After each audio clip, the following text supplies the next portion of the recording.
Au soleil d'Américo, Mérico. On sent que la voix est pas fou là. Enfin, peut-être que je prenne des cours, notamment de chant et peut-être de prononciation en espagnol, comme on dit. Eh bienvenidos, las desperados. Alors, mes petits bandits, on a aimé le Grand Prix du Mexique? Eh ben, ça m'étonne pas parce qu'on a eu un Grand Prix du Mexique XXL. Alors c'est vrai que d'habitude c'est pas un circuit, c'est pas forcément l'un des circuits les plus favoris parce que il se passe, je trouve qu'il se passe pas grand chose, notamment parce que c'est difficile de dépasser au Mexique. Là, de manière assez surprenante, il y a eu quand même pas mal de dépassements parce qu'on a retrouvé une dégradation pneumatique. Enfin, c'est vrai qu'il y a un aspect du Mexique qui est génial, c'est l'ambiance. Franchement, elle est folle. Et ça, c'est ce qui vraiment a la ferveur du Mexique sur ce circuit, elle est incroyable. Et là, on a vraiment eu un Grand Prix. Bah, écoutez, on s'est pas endormi, hein, clairement, hein. Entre, écoutez, ce départ chaotique où tout le monde fait n'importe quoi, et puis au milieu des dépassements un peu dans tous les sens, et surtout la dégradation pneumatique qui a joué sur des stratégies différentes. Et finalement, au milieu de ça, Lando Norris, calme, serein tout le week-end, ultra dominateur, qui a refait surgir de derrière les fagots la McLaren XXL en altitude. Elle a survolé les débats. Oh, ce jeu de mots. Altitude survolée. Et vraiment, elle est venue atomiser la concurrence, Lando Norris seul, alors qu'Oscar Piastri aura encore été dans le dur. Et Max Verstappen aura fait une belle remontada sur un circuit qui collait pas franchement aux caractéristiques de la Red Bull. L'imitation de dégâts est mieux pour Max qui peut-être continue à grappiller son avance sur le duo de leaders. Et puis, on va être obligé de revenir évidemment sur les différentes manœuvres, hein, qui serait sanctionnable ou pas dans ce départ chaotique, dans les dépassements. On va clairement aborder le sujet de manière punchy, hein, sur les commissaires. Il y a des choses à revoir. On a été quand même choqués des décisions qui ont été prises au Mexique et pas forcément d'accord, mais là on y reviendra pour mettre la sauce et je peux vous dire qu'elle sera épicée. Et bien sûr, on sera obligé de parler de Ferrari qui a fait une des belles manœuvres, hein, avec un Charles Leclerc très bon, avec un Lewis Hamilton qui malheureusement a été pénalisé, et puis de l'équipe B finalement, Ferrari en quelque sorte, cette équipe As qui est venue faire vraiment un super Grand Prix avec Oliver Biermann qui aura fait le Grand Prix de sa saison, hein, avec une quatrième place incroyable. Il aurait été là de bout en bout, l'anglais, très très très constant. Et il l'est depuis le début de la saison, hein. Il est pas loin d'être le Rookie of the Year celui-là, hein. Allez, on en discute, on en parle. C'est enfin bon. Bien sûr.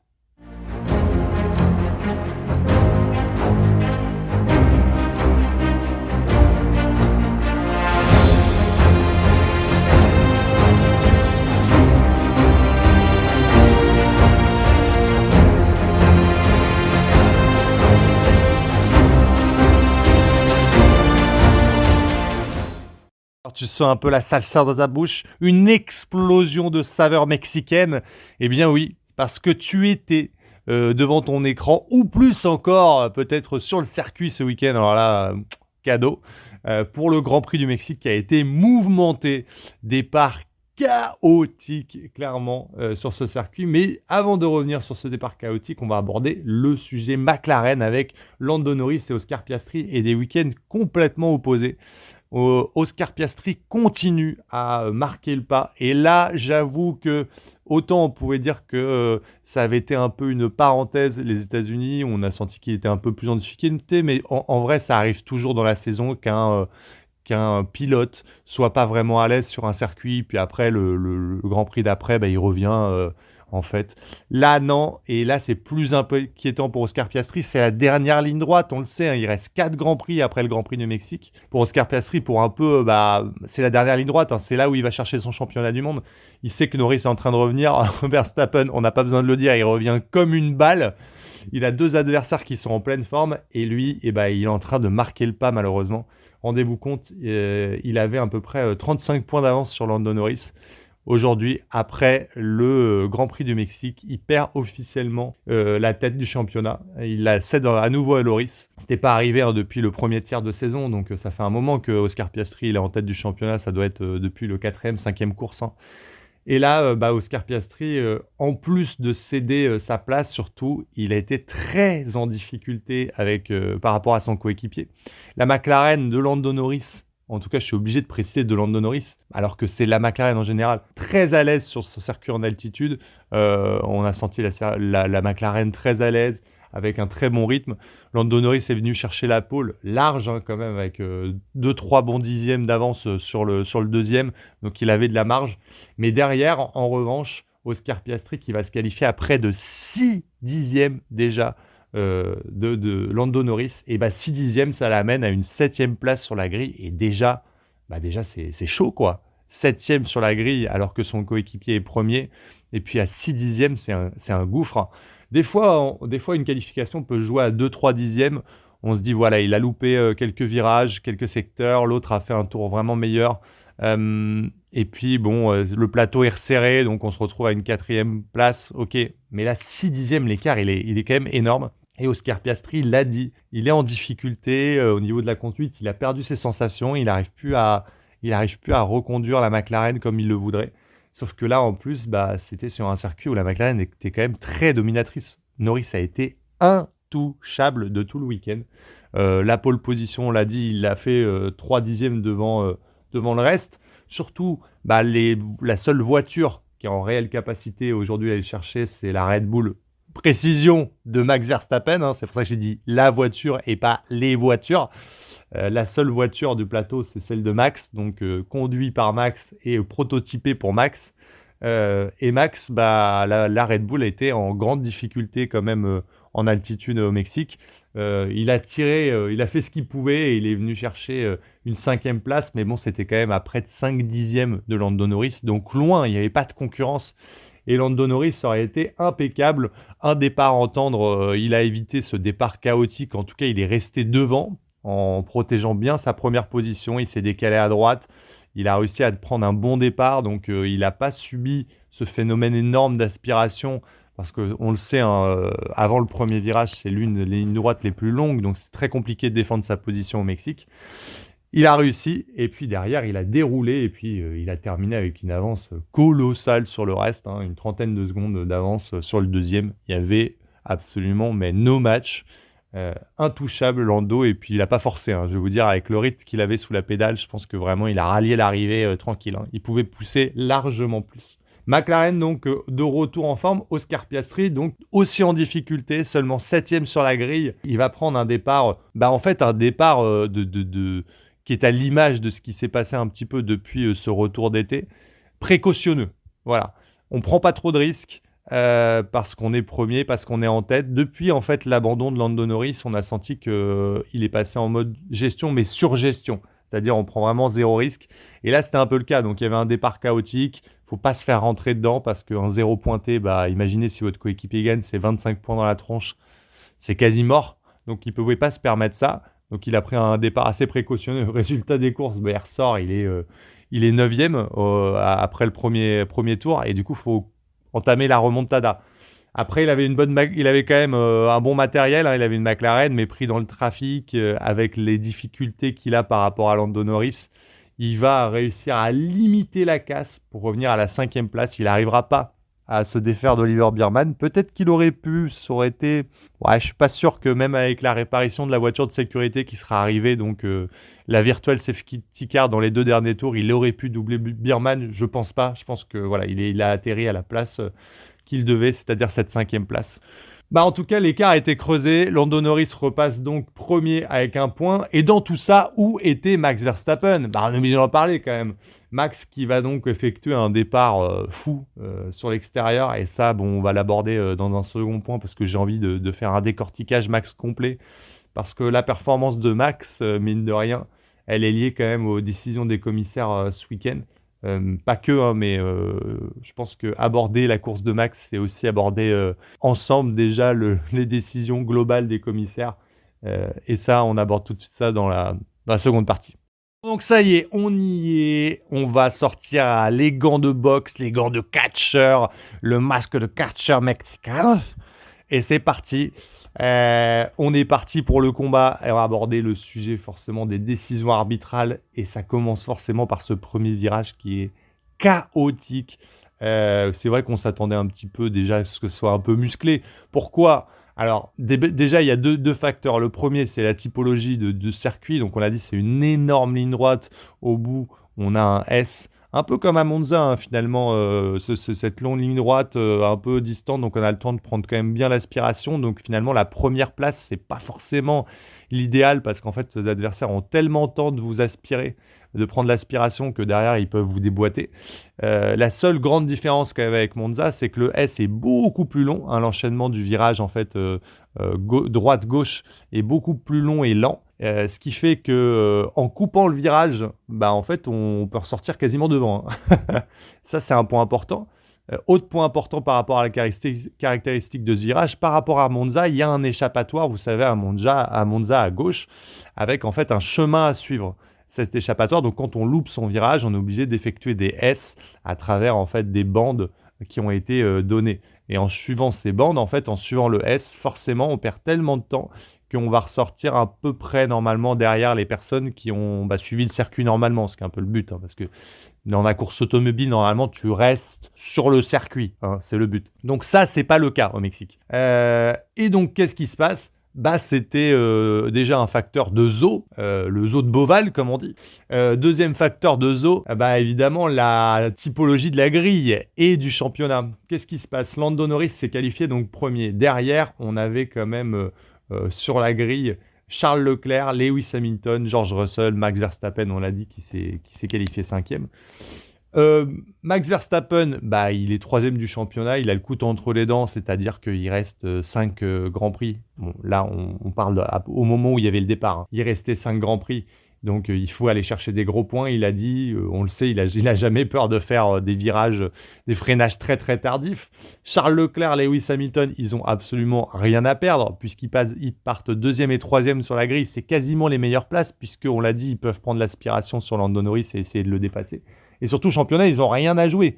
Donc, ils veulent juste essayer de gratter une victoire, en tout cas gratter une des meilleures places qu'ils puissent avoir avec cette Ferrari qui nous fait un petit revival en fin d'année. Donc forcément, déjà, dans cette configuration-là, on a en fait des morts de faim qui sont juste derrière Lando Norris qui, lui, veut juste garder sa place. Résultat, à la fin de ce premier virage, tout le monde tente.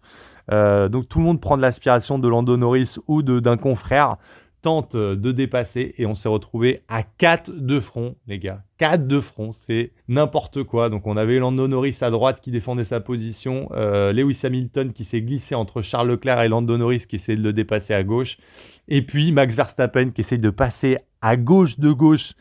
C'est impossible qu'il prenne ce premier virage. Mais alors, je le certifie, hein. C'est impossible. Et là, donc il arrive pleine balle, évidemment. Donc Charles Leclerc qui se retrouve surpris par Lewis Hamilton, hein, qui vient se reglisser entre lui et Lando Norris. Il ne peut plus effectuer son virage, Charles Leclerc, à droite parce que Hamilton s'est glissé. Donc là, il est un peu forcé, forcément, de ne pas pouvoir prendre ce virage. Et il coupe. Et là, on va aborder d'abord le point Leclerc. Leclerc ressort devant Lewis Hamilton à ce moment-là. Or, sur la configuration de ce virage-là, hein, quand ils arrivent tous les 4 au premier virage, Charles Leclerc, il ne peut pas prendre le virage et dépasser Lewis Hamilton. C'est pas possible. Il choisit en fait de relâcher un minimum les freins pour couper le virage et il ne rend pas la position à Hamilton. Il n'y a pas d'enquête, il n'y a rien. Alors, sur le principe que c'est son coéquipier, ils sont de la même écurie, j'ai l'impression que c'est ce qui a statué le fait que les commissaires prennent aucune décision. Mais enfin, il a quand même coupé un virage et il n'a pas rendu une place. Donc, Charles Leclerc s'est octroyé une place sans qu'on dise rien. Il faut nous donner des explications. Deuxième point, et là, c'est encore du grand n'importe quoi, c'est Max Verstappen qui, lui, arrive, mais alors comme une patate sur l'extérieur. Il n'y a aucune chance que Max Verstappen ne prenne ce virage. Aucune, hein, ça c'est sûr. Pourquoi? Parce qu'il y a 3 mecs à sa droite. Et surtout, regardez le on-board, où de toute façon on le voit même en réel, la vitesse à laquelle il arrive à ce virage, jamais de la vie, il n'arrive à freiner et prendre ce virage. Jamais de la vie. D'ailleurs, le gars ne force pas, il relâche à peine les freins, il va tellement vite sur l'extérieur à couper le virage qu'il est à 2 doigts de s'envoyer dans le mur à gauche parce qu'il a une perte de contrôle évidemment sur le gazon, mais il arrive pleine balle. Hein. Il ressort tranquillement, hein, il s'est pas fait chier, il a pas pris de virage, rien, voilà. Il ressort du coup troisième, donc devant les Lewis Hamilton. Là, il se dit quand même, bon, faut peut-être que je rende ma place. Alors, honnêtement, faut peut-être que je rende ma place. Je sais pas si vraiment il l'a rendu, parce que quand on voit Lewis Hamilton, comment il bataille pour reprendre la place juste dans les 2-3 virages qui suivent sur Max Verstappen, sachant que Max Verstappen, il vient de passer en fait par la partie herbe, et donc il a de l'herbe plein les pneus, donc il a une perte d'adhérence en fait, si ça glisse beaucoup hein, sur les au moins 4-5 premiers virages, Max Verstappen il a plus de grip parce que ses pneus sont passés dans l'herbe.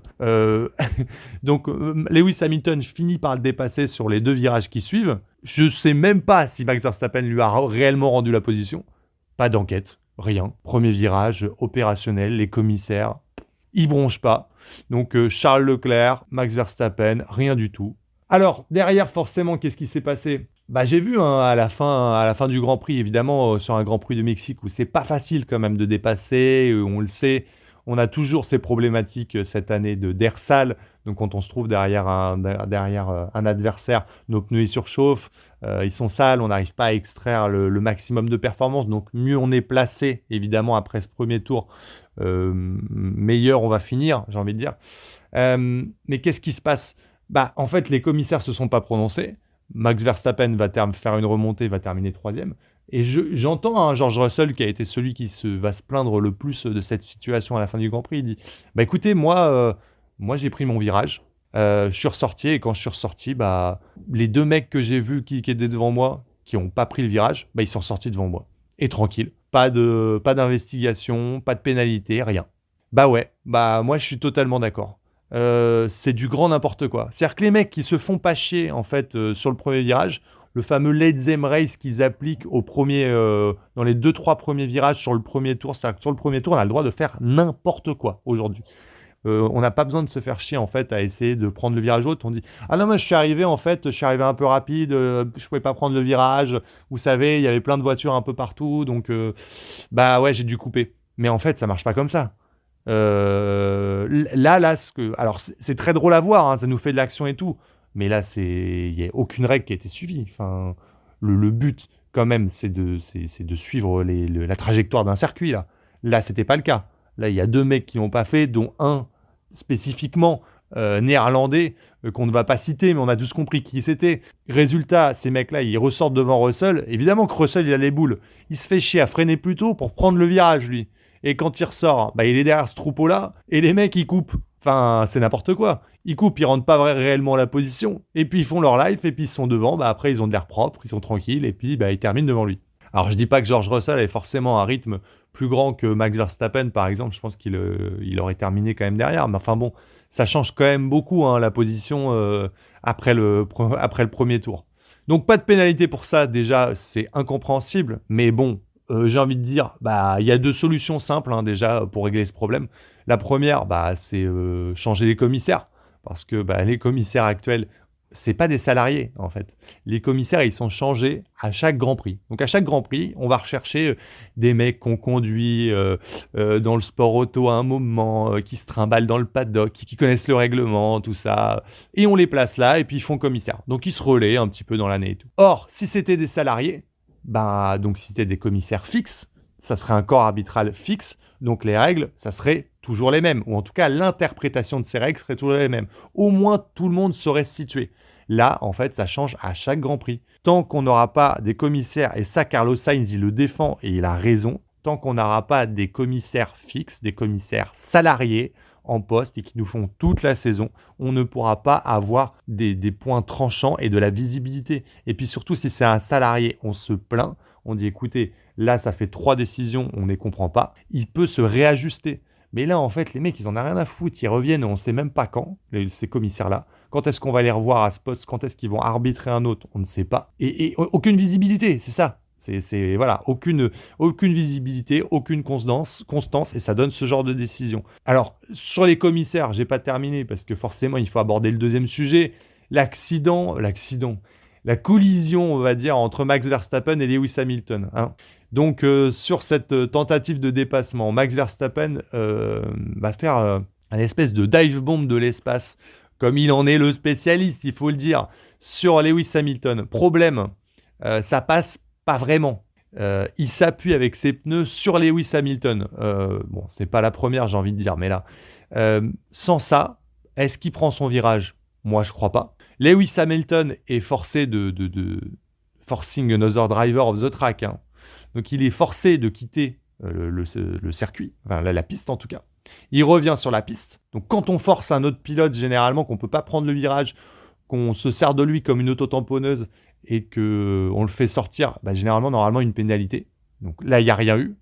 Et derrière, bon, bah, forcément, ce que va vivre Lewis Hamilton et bah, les fans en général, hein, comme une injustice. À ce moment-là, Lewis Hamilton défend sa position. Il est forcé de sortir sur une défense où il essaye de reprendre sa position sur Max Verstappen. Et il est poussé en dehors un petit peu. En fait, il ne peut pas prendre son virage. Il coupe et là, il ne va pas suivre exactement le S de la trajectoire. Il va pas rendre sa place à Max Verstappen parce qu'il va considérer qu'il a été poussé par Max Verstappen en dehors du circuit. Il n'a pas suivi surtout le tracé à suivre quand on sort du virage. Et derrière, bah, il va prendre 10 secondes. 10 secondes de pénalité pour Lewis Hamilton pour avoir suivi, pas vraiment pu suivre en fait ce passe. Le problème c'est que si on regarde en fait ce moment-là, Lewis Hamilton il arrive, il veut faire les freins un peu tard, il essaye de passer à gauche, il voit que ça passe pas, il est obligé de tirer tout droit. Au moment où il arrive pour tirer tout droit, il arrive avec trop de vitesse dans ce virage-là pour prendre l'échappatoire correctement dans ce virage. Donc sur le virage, il y a un échappatoire à suivre, une trajectoire à suivre en fait sur cet échappatoire, mais il va trop vite. Du coup, il est forcé de passer par l'herbe, pas tout à fait sur cet échappatoire, donc passer par l'herbe, ce qui le fait ressortir devant Max Verstappen. Les commissaires considèrent que en fait, il avait tout le contrôle et il pouvait le faire, et ils lui mettent 10 secondes. 10 secondes, c'est sévère, c'est dur, mais on est tous d'accord pour dire que c'est à la limite 5 secondes parce qu'il n'a pas pu suivre, mais 10 secondes. Et forcément, avec des prises de décision comme ça, alors on n'a pas envie de crier au complot, et c'est pas le cas, je pense que c'est juste des décisions qui sont mauvaises, mais franchement, comment ça se fait que Max Verstappen ne prenne pas de pénalité? Comment ça se fait qu'on arrive avec Lewis Hamilton à 10 secondes de pénalité? Comment ça se fait qu'on sanctionne ni Max Verstappen ni Charles Leclerc au départ? Forcément, ça crée des injustices, forcément, ça va créer de l'engouement chez les fans, et ça va forcément donner un ressentiment. Max Verstappen, il fait une course XXL, il part en médium, c'est l'un des rares à partir en médium, il part tout s'entendre. Derrière, il fait un super départ, il fait un relais en médium où il subit, mais il arrive à maintenir sa position. Et derrière, sur son relais en tendre, il nous fait un relais en tendre fantastique pour arracher une 3e place. Il n'était pas loin de venir chercher cette 2e place, hein. Il a eu un rythme exceptionnel et il a fait une très bonne course. Mais ça n'enlève rien. Mais ça n'enlève rien. Il y avait une pénalité qui devait tomber là et qui n'a pas été donnée. Et forcément, il y a un sentiment d'injustice. En fait, Max Verstappen, il n'a pas besoin de ça. Et malheureusement, c'est quand même pas la première fois qu'on épargne les champions du monde dans ce genre. En tout cas, ça ne serait pas arrivé si donc on avait des commissaires fixes. Et il y a un deuxième point, ça ne serait pas arrivé si on foutait du bac à gravier au premier virage. C'est simple. Sur le premier virage, tout est en herbe. Bah, les mecs, ils arrivent pleine balle, ils s'en foutent, ils s'envoient direct. Mais tu mets du gravier. Et au gravier, vous avez déjà vu des mecs arriver pleine balle et se dire bah c'est pas grave, je vais couper sur du gravier. Ah bah moi je veux bien voir ça, on va rigoler, hein. Vous allez voir, déjà ça va endommager le fond plat. Et puis ça va ressortir sur les pneus pour se débarrasser des graviers, il faut plus d'un tour, donc ils vont en perdre des positions. En plus, ils vont perdre beaucoup de temps.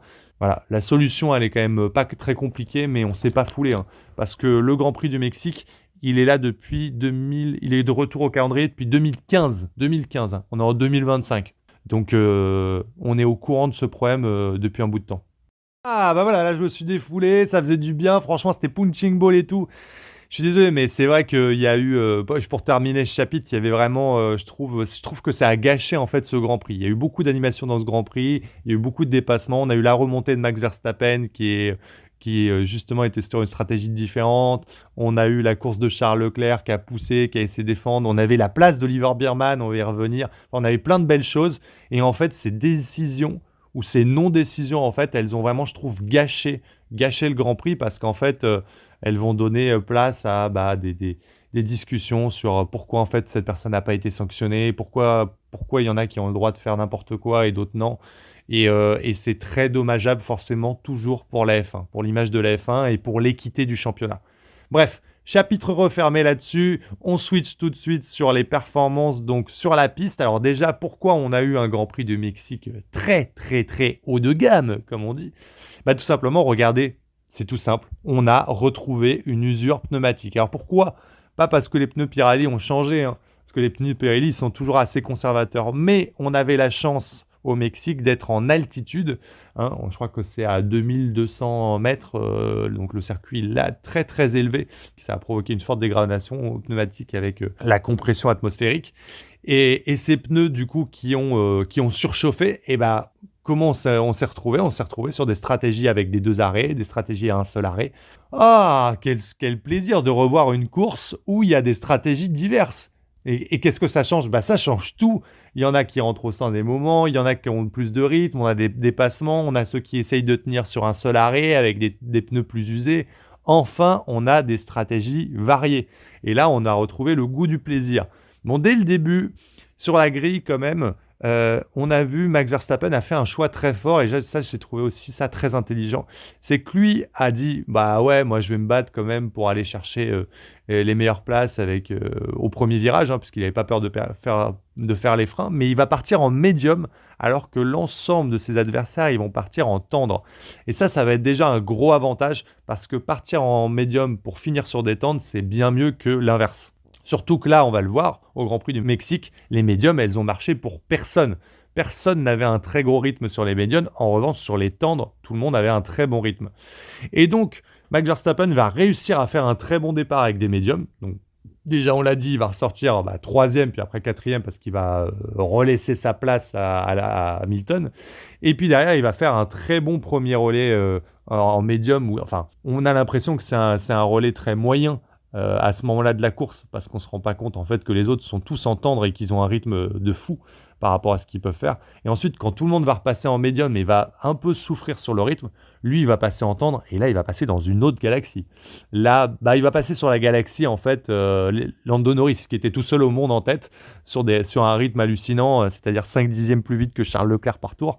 Et là, il va passer sur ce rythme-là et il va revenir comme une balle sur tout le monde. Alors, il va se dépasser. Il va dépasser tout, commence à dépasser tout son petit monde devant lui. Il y a aussi ce groupe, le groupe Russell, Antonelli, Biermann, tout ça, qui va passer au stand pour passer une stratégie à deux arrêts. Et puis Max Verstappen, il va donc foncer pour rejoindre Charles Leclerc. Et là, avec ce rythme sur ses tendres, 5 dixièmes plus rapide, il va foncer sur Charles, revenir sur lui. Et quand il va revenir sur lui, à deux doigts de le passer, et cette apparition de virtual safety car qui va sauver Charles, qui aura fait en tout cas un très beau Grand Prix, lui, sur la même stratégie que Lando Norris, mais avec un race pace, donc avec un rythme de course bien moindre que la McLaren, la Ferrari. Mais encore une fois, la Ferrari qui, là, il s'offre quand même un deuxième podium d'affilée, Charles Leclerc. Et encore une fois, la Ferrari qui était aux avant-postes, qui se bataille pour une deuxième fois sur les podiums. C'est un beau retour en force de Ferrari qui reprend d'ailleurs la deuxième place au championnat constructeur, étonnamment. Mercedes plus en retrait, mais là, c'est les places en qualification qui déterminent, hein, parce que le rythme est tellement similaire entre toutes ces voitures que là, vraiment, la qualification détermine quand même beaucoup. Bon, et on est obligé de revenir forcément sur cette course, sur différents sujets. On pourra faire une petite aparté sur George Russell, donc il s'est senti vraiment frustré pendant tout le Grand Prix. Bon, et il a été pris dans le paquet. Finalement, ses pneus ont surchauffé. À un moment, il aura voulu qu'Antonelli le laisse passer, mais il n'aura pas dépassé Biermann pour autant. Et puis, il va les laisser repasser. Bref, une course pour Mercedes un peu plus compliquée, mais celui qu'on a vu rayonner, c'est Oliver Biermann. Et Oliver Biermann, franchement, il est pas loin d'être the Rookie of the Year avec Isaac Hadjar, hein. Honnêtement, il fait mal à Esteban Ocon. Il est quand même assez souvent devant lui. En tout cas, il fait des courses très constantes. Il a eu un paquet de 11e place où il n'a pas été justement, il n'a pas pu rapporter de points à son équipe, mais il a fait des très belles courses. Et globalement, Oliver Biermann, franchement, il fait une super saison, hein, très très bonne. Et ce depuis le début, hein. C'est surtout ça. C'est que très rapidement, en fait, il a été assez à l'aise avec la Haas et très rapidement, il a concurrencé et battu à plusieurs reprises Esteban Ocon, hein. Et puis là, bah, il est venu chercher cette 4e place. Franchement, on a cru à un moment qu'il allait finir sur le podium. On y a cru parce que le rythme en médium, on l'a dit, de Max Verstappen, il était plutôt mesuré. Mais bon, une fois que Max a mis ses pneus tendres, là, il avait un rythme de folie et de toute façon, il allait passer à la casserole, Oliver Biermann. Donc, il finit à cette 4e place, mais cette 4e place, derrière lui, il a Antonelli, il a Russell, il a Hamilton. Il a tenu du gros calibre derrière. Et 4e place, bah, ça rapporte des points énormes à As quand même, hein. Venir chercher 12 points, c'est énorme. Surtout que Esteban Ocon va venir chercher la 9e place. Ça fait 14 points pour As, qui repasse mine de rien 8e du championnat, alors qu'ils étaient 9e. C'est des points importants, hein, pour les écuries de milieu de grille. On a dit le milieu de grille est très serré. Et donc chaque salve de points de 10-15 points d'une écurie, bah, elle permet de grappiller 1 ou 2 places et ça compte beaucoup, hein, parce que c'est des millions en jeu à la fin du championnat du monde pilote. Voilà, donc vraiment grosse perf d'Oliver Biermann, mais voilà, c'est la récompense d'une saison qui pour lui est réussie, franchement sur tous les points. Que se passe-t-il désormais à la fin de ce Grand Prix? Lando Norris premier, on l'a dit. Max Verstappen troisième. Oscar Piastri qui va remonter à la 5e place. Il va arriver à se débarrasser des Mercedes. Mais bon, évidemment, pris dans le trafic, c'est plus compliqué. Il arrivera à les dépasser. Et puis, il butera sur Biermann, qui sera un peu aidé par la victoire safety car. Mais honnêtement, je pense qu'il ne l'aurait pas dépassé. Et donc, Oscar Piastri qui perd encore du terrain. Notre nouveau leader est donc Lando Norris avec un point, un seul petit point d'avance sur Oscar Piastri. On se régale cette année, c'est hyper serré. Et mine de rien, Max Verstappen qui revient à 36 points. Il a encore gratté 4 petits points dans l'affaire. Alors, qu'est-ce qui se passe pour la suite? Eh bien, écoutez, on se rend au Brésil, hein. Brésil, pour l'un des plus beaux circuits de la saison. Moi, c'est l'un de mes préférés avec l'Autriche, honnêtement. Il y a tout sur ce circuit, il est beau, il y a des possibilités de dépassement, il y a de l'usure pneumatique, il y a tout. Franchement, bon, il est vraiment génial. Et puis, il y a le facteur météo qui joue grandement. Il devrait jouer grandement parce que je pense que sur le sec, McLaren va vraiment être, je pense, un peu au-dessus. Ou en tout cas, va être très à l'aise et va être difficilement battable. Je dis ça si on a un Lando Norris qui garde ce même rythme. Oscar Piastri, bah écoutez, on va voir ce que ça donne, hein, parce qu'il est plutôt en difficulté. Mais en revanche, si c'est sous la pluie, j'ai pas besoin de vous faire un dessin. Il y a un maestro de la pluie et il y a un maestro en plus de la pluie à Sao Paulo. Il s'appelle Max Verstappen et là, ça change complètement la donne parce qu'il peut y avoir beaucoup de points distribués. Donc en fait, il faudra être attentif avant tout à la météo parce que ça va être la clé déterminante de ce prochain circuit qui est aussi en altitude. Donc on devrait avoir un peu, alors moins en altitude, hein, parce que c'est 700 ou 800 mètres, je crois, d'altitude Sao Paulo, mais on devrait d'avoir aussi cette caractéristique de dégradation un peu pneumatique. Et puis, je pense que ça, je l'ai dit, c'est un circuit qui va plutôt avantager la McLaren. Bah voilà, 1 point d'écart seulement. Lando Norris, nouveau leader du championnat. 36 points d'écart sur Max Verstappen. Game is on, baby.